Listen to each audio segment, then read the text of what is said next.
Alhamdulillah, wa salatu wa salam ala Rasulillah wa ala alihi wa sahbihi wa man wala. Welcome, my Hadith disciples and YouTubers, to another episode of 5 Minutes of Faida. We mentioned some previous episodes some of the conditions for a valid marriage in Al-Islam.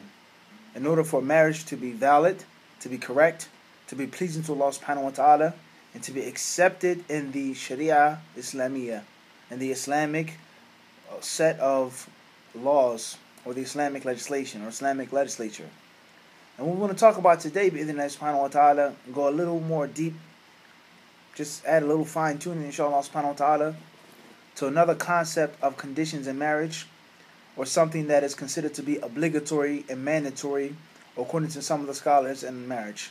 And that is the concept called al-kafa'a. We say in Arabic, al-kafa'a, which means compatibility.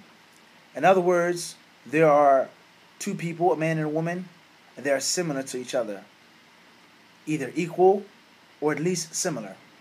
Allah tells us in the Quran al-Kareem, وَلَمْ يَكُنْ لَهُ كُفُوًا أَحَدٌ, that there's no kufu to or with Allah subhanahu wa ta'ala. In other words, no one can come close, no one can draw near to Allah subhanahu wa ta'ala in His perfection, in His beauty, in His greatness, the mighty and the majestic. So the word kufu, or al-kafa'a, is what it linguistically means. For something to be close, something to be similar to another thing. So in marriage, we have several issues dealing with this term al-kafa'a. The first is, what is al-kafa'a and what does it pertain to? Is it just according to one's religion? In other words, a man must be a Muslim and the woman has to be a Muslim?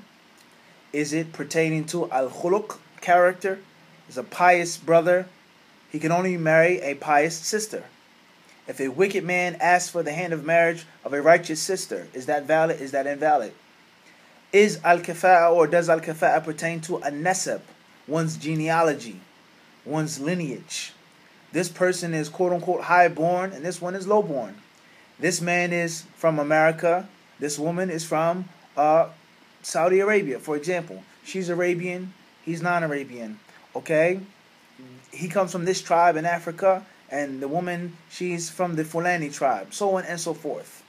Is there compatibility? Is it a condition in one's lineage and genealogy? Alright? If a person came from the lineage of a freed slave, if one of his forefathers used to be in bondage and they were freed, they were manumitted and emancipated, is he allowed to marry a woman who comes from Quraysh? So on and so forth. Some say that al-kafa'a, the considered kafa'a, is in al-hirfa or sina'a, in one's occupation, in one's job, okay, or in wealth. And it's very beneficial to understand this, whereas a poor woman, can she marry a rich man? Can a rich man marry a poor woman? This is another concept, okay? And others, they have a few other further conditions and branches of what is meant by the actual kafa'a.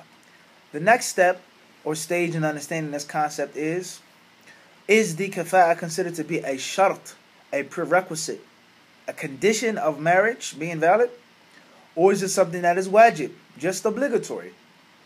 If a woman marries a man who she isn't, or he isn't a kufa, he's incompatible with her, or vice versa, but specifically about the woman, alright? Is it now permissible for the wali to annul the marriage and break up the marriage?